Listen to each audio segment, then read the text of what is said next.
Salam saudaraku yang saya kasihi dalam nama Tuhan kita Yesus Kristus. Juru selamat yang agung, Raja yang perkasa, Raja damai. Raja di atas segala raja. Itulah Tuhan kita. Oke, renungan kita pada hari ini kita lihat dalam 1 Petrus pasal 3 ayat 10. Ya. 1 Petrus pasal 3 ayat 10. Bunyinya begini. Siapa yang mau mencintai hidup dan mau melihat hari-hari baik, ia harus menjaga lidahnya terhadap yang jahat dan bibirnya terhadap ucapan-ucapan yang menipu. Wah, boleh tahan, ya, boleh tahan petikan kita pada hari ini. Ya, jadi sebelum kita menghurai lebih jauh tentang petikan tadi, saya tertarik dengan kata kuncinya di situ, ya. Mencintai itu, ya, perkataan mencintai. Siapa yang mau mencintai hidup, ya.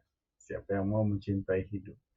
Perkataan mencintai itu dalam bahasa Yunaninya saya nampak agak lain sedikit, ya, sebab mencintai di situ di dalam bahasa aslinya ialah agapao, ya, agapao, ya, yaitu mengasihi, bukan mencintai tapi mengasihi.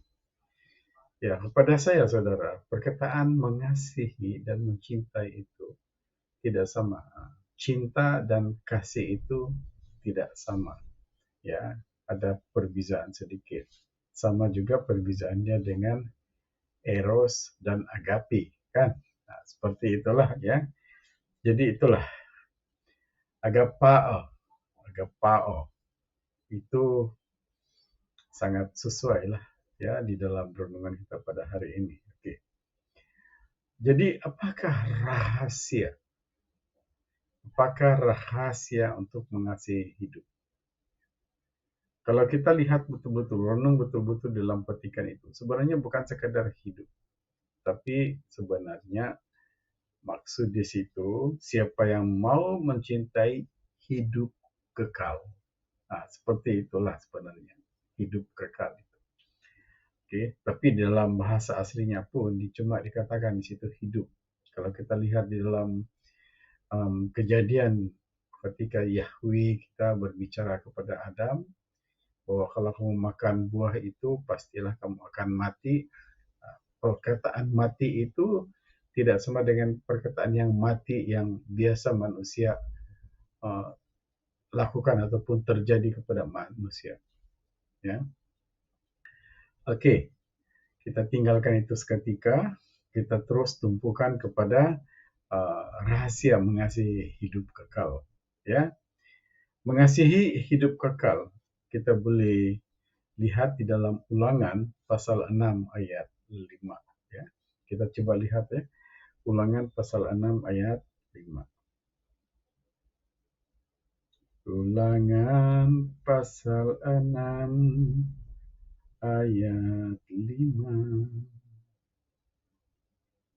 Ulangan pasal 6 ayat 5. Dikatakan di sini, saudaraku, kasihilah Tuhan Allahmu dengan segenap hatimu dan dengan segenap jiwamu dan dengan segenap kekuatan. Ulangan pasal 6 ayat 5. Ya, artinya kita harus kasih, mengasihi Yahweh itu adalah suatu keutamaan, suatu tiket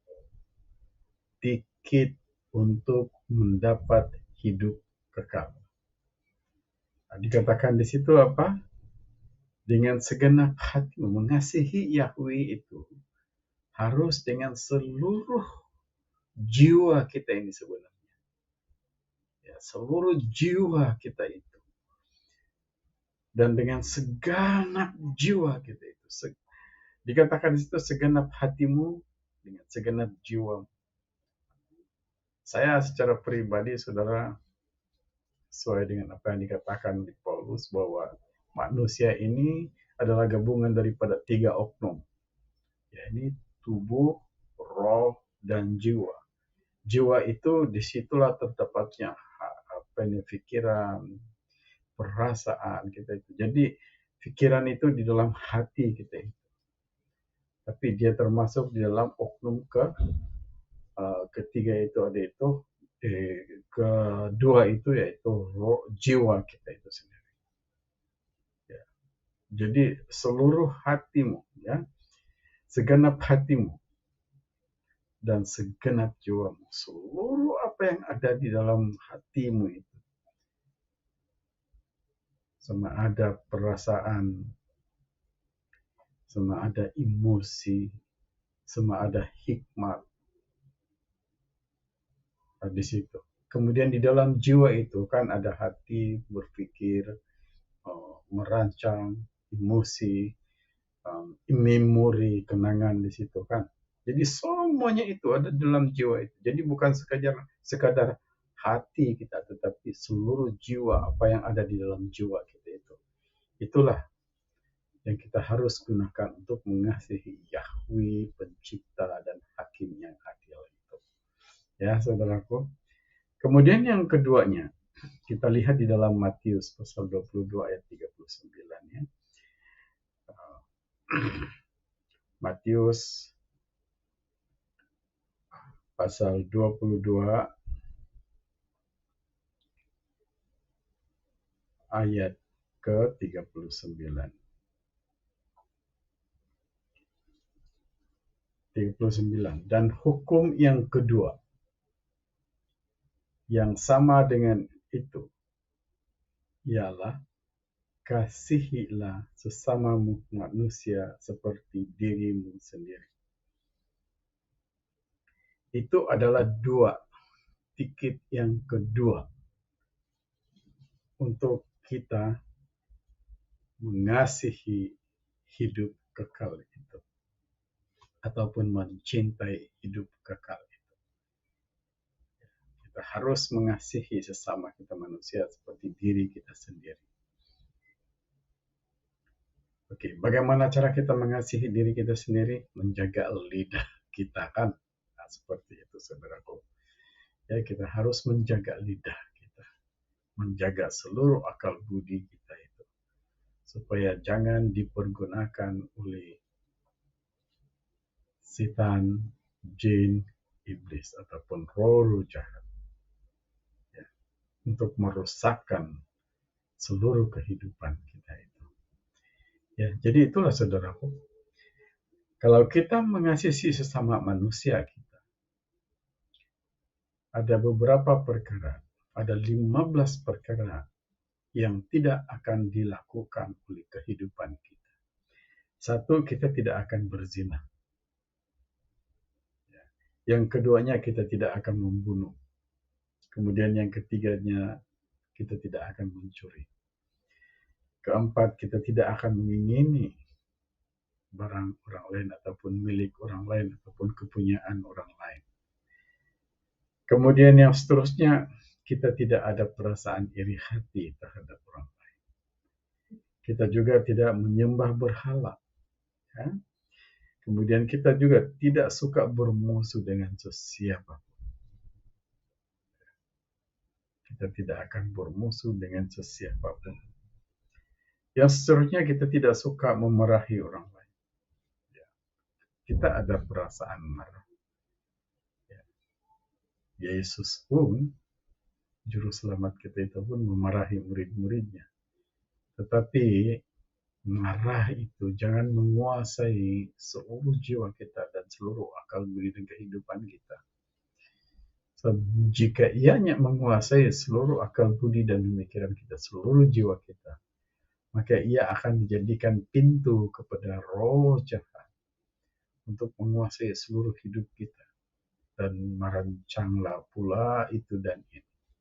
Kita akan rancang suatu kejahatan, kita akan pikir suatu kejahatan, ataupun kita teringat-ingat masa lampau kita.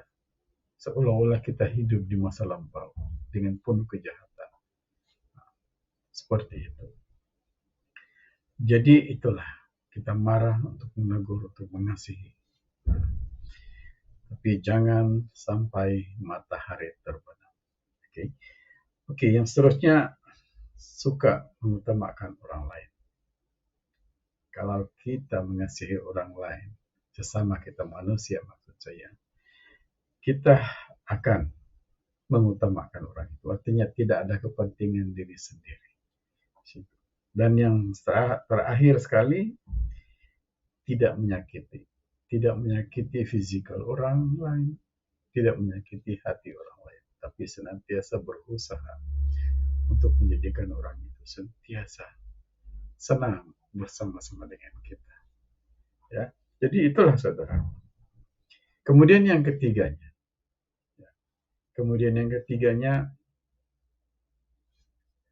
yaitu menjaga lidah kita. Pepatah Melayu mengatakan lidah ini tidak bertulang. Betul. Tetapi lidah ini dia boleh menghancurkan dunia. Bayangkan itu saudaraku. Kita coba lihat, kita lihat di dalam Amsal pasal 31 ayat 26. Ya, kita lihat di dalam Amsal pasal 21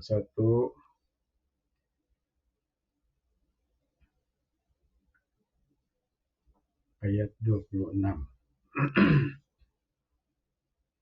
Dikatakan di situ,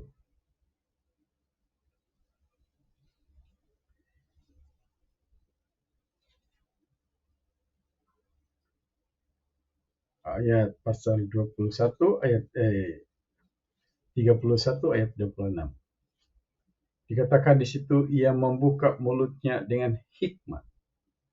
Pengajaran yang lemah lembut ada di lidah. Pengajaran yang lemah lembut ada di lidahnya. Kadang-kadang kita melihat hamba-hamba Tuhan berteriak di sana sini. Kalau dia berkhotbah, berteriak sana sini. Wah, luar biasa. Tetapi saya pernah mendengar juga khotbah seorang hamba Tuhan. Sementara dia memberitakan firman Tuhan, dia penuh dengan kasih sayang. Sambil-sambil dia menyanyi, dia ada perasaan dia sampaikan firman Tuhan itu dengan lagu-lagu puji-pujian. Wah, luar biasa sekali. Ya. Jadi itulah, membuka mulutnya dengan hikmat, pengajaran yang lemah lembut ada di lidahnya. Yang seterusnya kita coba lihat di dalam Mazmur pasal 37 ya. Mazmur 137 ayat 30. Bunyinya begini. Mulut orang benar mengucapkan hikmat dan lidahnya mengatakan hukum. Haleluya. Jadi artinya saudara, untuk masuk kepada hidup yang kekal itu, tiga tiket ini sangat perlu. Tiket yang pertama saya ulang lagi, yaitu mengasihi Yahweh. Tiket yang kedua yaitu mengasihi sesama manusia. Kemudian tiket yang ketiga pula yaitu menjaga lidah. Menguasai seluruh kehidupan kita itu harus bermula dengan menjaga lidah kita itu, mulut kita itu. Ya, saudaraku, itu saja untuk renungan harian kita pada hari ini.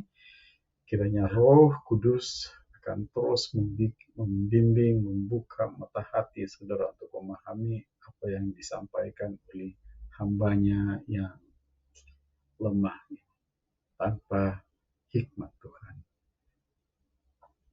Tidak akan sempurnalah firman Tuhan yang kita renung setiap hari. Kiranya Roh Kudus bekerja dan menguasai saudara dan saudari sekalian Jangan lupa saudara untuk bersama-sama dengan saya teruskan menonton dan subscribe supaya saudara akan mendapat info-info daripada firman Tuhan renungan kita. Kiranya Tuhan memberkati kita semua. Amin.